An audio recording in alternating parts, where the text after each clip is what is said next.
Good morning once again. I am Alankar Sinha and once again I welcome you in Rampal law college. Rampal विधि महाविद्यालय में एक बार पुनः आपका स्वागत है। कल हम लोगों ने जो क्लास लिया था उसमें पढ़ा था हैबियस कॉर्पस और मैंडेमस। हैबियस कॉर्पस का मतलब corpus means body, habeas means प्रस्तुत करना, बॉडी को प्रस्तुत करना, और दूसरा मैंडेमस। मैंडेमस मीन्स हम आदेश देते हैं। कौन आदेश देता है? हाई कोर्ट या सुप्रीम कोर्ट। किसको आदेश देता है? एग्जीक्यूटिव को, जो अपने अधिकार क्षेत्र से इतर होकर के यानी अपने जुरिस्डिक्शन से परे होकर के कार्य करता है। आज हम लोग पढ़ेंगे सर्शियरी। सर्शियरी क्या होता है? उत्प्रेषण। सर्शियरी का मतलब क्या होता है? उत्प्रेषण। उत्प्रेषण का मतलब to check and certify. To check and certify. कौन चेक करता है, कौन सर्टिफाई करता है? यानी कि हाई कोर्ट या सुप्रीम कोर्ट चेक करती है, सर्टिफाई करती है क्या कि लोअर जुडिशरी अपने कार्य को जुरिस्डिक्शन में रह करके काम कर रही है या कहीं से बाहर जाकर के काम कर रही है। और सर्शियरी रिट कब इशू किया जाता है? After the order.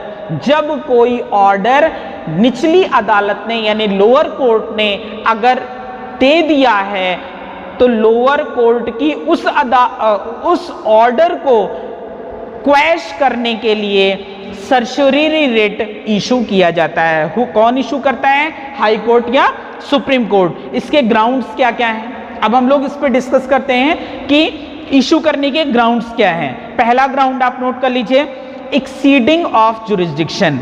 अगर किसी निचली अदालत ने अपने क्षेत्राधिकार से इतर होकर के या बाह्य क्षेत्राधिकार का प्रयोग कर लिया है तो ऐसी दशा में इस ग्राउंड पर सर्शियरी रिट इशू किया जा सकता है, यानी उत्प्रेषण रिट को इशू किया जा सकता है। दूसरा ग्राउंड क्या है?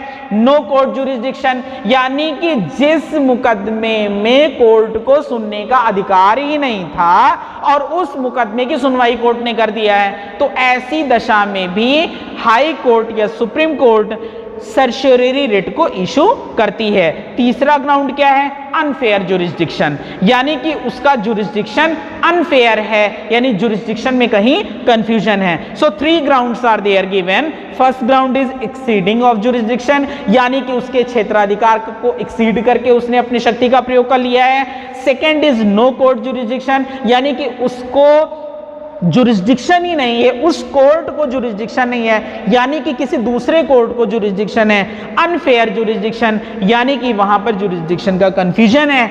It means in 3 ground there are 3 grounds where certiorari writ can be issued, जहां पर उत्प्रेषण रिट को इशू किया जा सकता है। उत्प्रेषण सर्शियरी याद कैसे करेंगे? जनरली बच्चे भूल जाते हैं कि सर्शियरी क्या होता है, मैंडेमस क्या होता है। Mandamus means it means work is mandatory, जहां पर कार्य मैंडेटरी हो यानी कि करना ही है और नहीं किया जाता है तो कमांड दिया जाता है हाई कोर्ट के माध्यम से कि उस कार्य को किया जाए।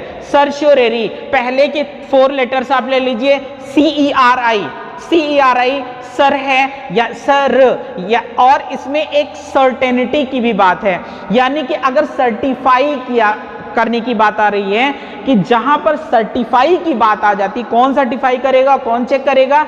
High court and supreme court check करेगा। ताकि और किस ग्राउंड पे करेगा? Exceeding of jurisdiction, no court jurisdiction, unfair jurisdiction. Next है प्रोहिबिशन। प्रोहिबिशन का मतलब प्रतिषेध। जनरली इसमें कंफ्यूजन हो जाता है कि सर्शियरी कब इशू किया जाता है या प्रोहिबिशन कब इशू किया जाता है। तो पहले प्रोहिबिशन की मीनिंग जान लेते हैं। Prohibition means we stop, we forbid, हम मना करते हैं, कार्य करने से हम मना करते हैं। कौन मना करता है? हायर जुडिशरी लोअर जुडिशरी को मना करती है, यानी कि कोई लोअर जुडिशरी काम कर रही है तो लोअर जुडिशरी को मना कर दिया जाता है हायर जुडिशरी के माध्यम से कि इस पर्टिकुलर कार्य को आप नहीं करेंगे। कब नहीं करेंगे? स्टेज क्या है इसका? During proceeding. सर्शियरी कब होता है? उसका स्टेज क्या है? After the order. ऑर्डर आने के बाद, यानी कि निचली अदालत का ऑर्डर आ गया है, उसके बाद सर्श्योरेरी यानी उत्प्रेषण रिट को जारी किया जाता है। लेकिन प्रोहिबिशन रिट यानी कि जो प्रतिषेध की बात आ जाती है वो ड्यूरिंग प्रोसीडिंग है, प्रोसीडिंग के दरमियान ही कार्य को रोकने का आदेश आ जाता है।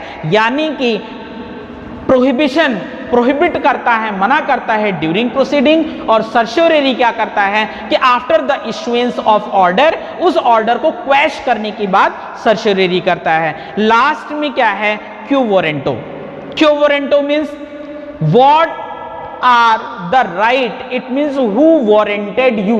जनरली आप लोगों ने क्या देखा होगा, आजकल डेली आप पेपर में देखते हैं कोई एसडीएम, नकली एसडीएम बन गया है और वो क्षेत्र में आप देख रहे हो नकली पुलिस वाले बने हुए हैं, दरोगा साहब सूट पहन लिए, अपना ड्रेस पहन लिया और चेकिंग लगाए हुए हैं। तो इस तरह से बहुत सारे ऐसे फेक ऑफिसर्स आते हैं जो बाद में पता चलता है इनको तो राइट ही नहीं है काम करने का।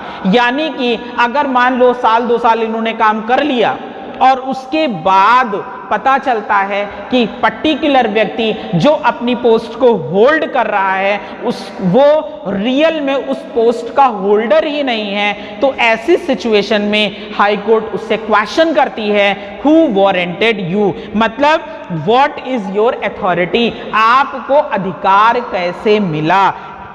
और ये कब इशू किया जाता है, किसके अगेंस्ट, हमेशा एग्जीक्यूटिव्स के अगेंस्ट ही इसको इशू किया जाता है। तो जनरली आप लोगों ने क्या देखा, सारे 5 रिट्स आपने देख लिए। आई एक्सपेक्ट 5 रिट्स आपके अच्छे से क्लियर भी हो गए होंगे और ये भी आपको पता चल गया कि इस रिट्स के मामले में कौन ज्यादा शक्तिशाली है, हाई कोर्ट या सुप्रीम कोर्ट। पहले ही क्वेश्चन डिस्कस हो चुका है लेकिन फिर रिवाइज करा दे रहे हैं कि हाई कोर्ट को रिट के मामले में अधिकारिता ज्यादा प्राप्त हुई है सुप्रीम कोर्ट यानी उच्चतम न्यायालय की अपेक्षा।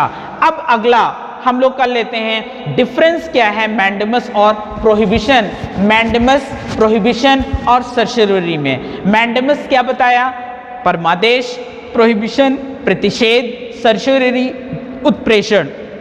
इन तीनों रेट में अंतर क्या है, तो मैंडेमस हम लोग एक किनारे कर लेते हैं, प्रोहिबिशन एंड सर्श्योरेरी एक तरफ कर लेते हैं। तो सबसे पहले मैंडेमस और प्रोहिबिशन इन दोनों के पार्ट पे हम समझ लेते हैं कि डिफरेंस क्या है। Mandamus can be issued against administrative authority, mandamus को सिर्फ प्रशासनिक अधिकारी के खिलाफ ही इशू किया जा सकता है। प्रोहिबिशन और certiorari available against judicial and quasi judicial authority, ये मैंडेमस एंड सर्श्योरेरी जुडिशियल और क्वासी जुडिशियल अथॉरिटी के अगेंस्ट में इशू किया जाता है। अब आपके दिमाग में आ रहा होगा भैया क्वासी जुडिशियल अथॉरिटी क्या होता है, तो जुडिशियल तो सुना था अभी तक, क्वासी जुडिशियल क्या होता है, तो क्वासी जुडिशियल का मतलब होता है अर्ध न्यायिक, जैसे ट्रिब्यूनल्स वगैरह आपके सामने सेट हैं, कैट हैं, ये सारे ट्रिब्यूनल्स होते हैं। ये ट्रिब्यूनल्स क्वासी जुडिशियल एक्टिविटी को परफॉर्म करते हैं। अगला डिफरेंस क्या है,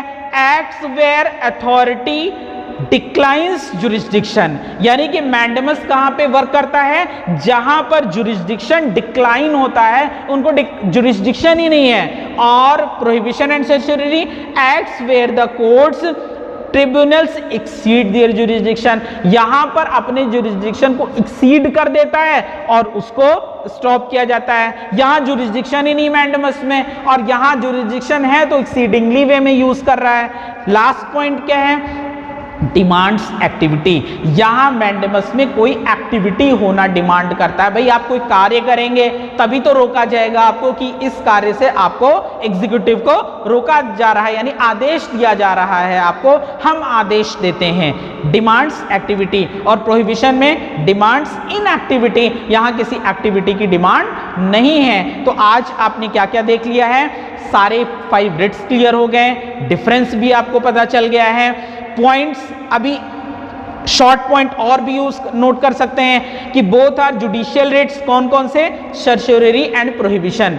सर्श्योरेरी और प्रोहिबिशन दोनों ही जुडिशियल रिट्स होते हैं और ये अवेलेबल होते हैं किसके against, courts and tribunals, and courts and tribunals यानी judicial and quasi judicial authorities के against certiorari and prohibition writ को इशू किया जाता है। Difference in terms of time, time के टर्म में भी डिफरेंस है। इसका मतलब क्या है? Certiorari is issued when the order is already passed. जब ऑलरेडी यानी पहले से ऑर्डर पास हो चुका होता है तब सर्शियरी रिट इशू किया जाता है। और whereas prohibition is issued when the proceeding is still going on, यानी कि प्रोसीडिंग चल रही होती है, उसी दरमियान प्रोसीडिंग को रोकने के लिए प्रोहिबिशन रिट जारी किया जाता है। अब आई एक्सपेक्ट कि आपको प्रोहिबिशन, सर्शियरी, मैंडेमस अच्छे से क्लियर हो गया होगा, इसके डिफरेंस भी क्लियर हो गए होंगे। नेक्स्ट लेक्चर जो कल हमारा होगा वो होगा सेपरेशन ऑफ पावर, यानी शक्ति पृथक्करण का सिद्धांत हम लोग पढ़ेंगे। Thank you so much, see you in next class.